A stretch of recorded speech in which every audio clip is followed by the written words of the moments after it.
बिस्मिल्लाहिर्रहमानिर्रहीम। मैं डॉक्टर ज़ीशान आज एक नई वीडियो के साथ। उम्मीद है कि सब लोग खैरियत से होंगे। जैसा कि हमने आपको लास्ट वीडियो में मक्कद की बहुत सारी बीमारियां होती हैं जिनमें चंद एक के बारे में तफसील से बताया था, और आज हम जो मक्कद की एक बीमारी है बवासीर या पाइल्स भी कहते हैं उसे, उसके स्टेजेस के बारे में बताएंगे कि ये इसके कितने स्टेजेस हैं और किस स्टेज में ये ज़्यादा ख़तरनाक होती है और किस स्टेज में ये नॉर्मल होती है। जो लोग हमारे चैनल पर नए हैं वो चैनल को सब्सक्राइब करें और बेल आइकन को प्रेस करें और वीडियो को ज़्यादा से ज़्यादा। स्टेज 1 पाइल्स की जो स्टेज 1 होती है या पहली स्टेज में पाइल्स इतनी ख़तरनाक नहीं होती, क्योंकि इसके जो मस होते हैं वो इतने बड़े हुए नहीं होते, छोटे मस होते हैं और इनमें से खून भी नहीं निकलता।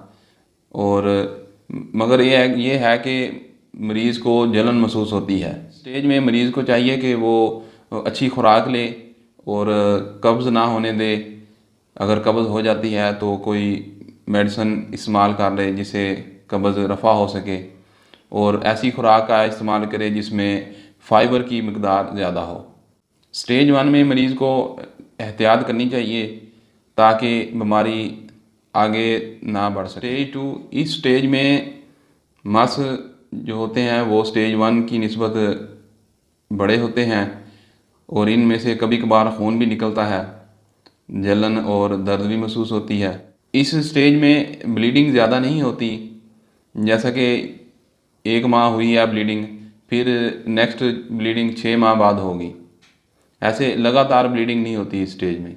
इस स्टेज में मरीज़ को चाहिए स्टेज 1 की तरह अच्छी खुराक ले और ऐसी खुराक का इस्तेमाल करे जिसमें फ़ाइबर की मकदार ज़्यादा हो।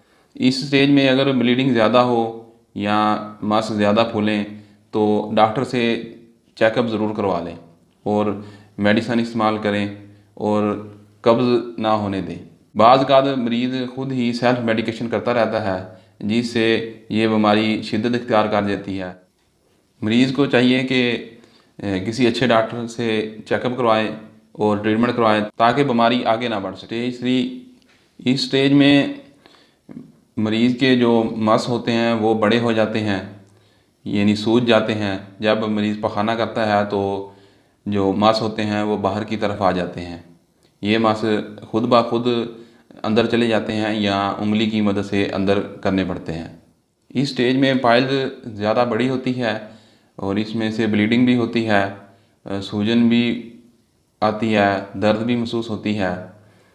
अगर ब्लीडिंग ज़्यादा हो तो स्टेज 3 में ऑपरेशन भी करना पड़ता है। स्टेज 3 में मरीज़ को स्टेज 1 और स्टेज 2 की तरह खुराक को बेहतर करना चाहिए और ऐसी खुराक का इस्तेमाल करना चाहिए जिसमें फ़ाइबर की मकदार ज़्यादा हो। और इस स्टेज 3 में मरीज़ को स्टेज 1 और स्टेज 2 से ज़्यादा एहतियात बरतनी पड़ती है। स्टेज 3 में मरीज़ को मेडिकेशन भी करवानी चाहिए और साथ परहेज़ भी करना चाहिए और अच्छी खुराक और ऐसी खुराक जिसमें फ़ाइबर की मकदार ज़्यादा हो। स्टेज 4 इस स्टेज में पाइल्स बहुत बड़ी हो जाती हैं और पखाने की नाली से बाहर आ जाती हैं और इतनी फूल जाती हैं कि अंदर नहीं जा सकती और इनमें से ब्लीडिंग बहुत ज़्यादा होती है और इस स्टेज में मरीज़ का एमरजेंसी ऑपरेशन करना पड़ता है। बाज़ औक़ात इन पाइल्स में से ब्लीडिंग होकर ये छोटी हो जाती हैं मगर ये अंदर नहीं जाती, बाहर ही रहती हैं और पखाने की नाली को ब्लॉक किए रखती हैं। इसलिए मरीज़ का आखिरी जो हल होता है वो ऑपरेशन ही होता है। ये थी हमारी आज की वीडियो। नेक्स्ट वीडियो के साथ हाज़िर होंगे। अल्लाह हाफ़िज़।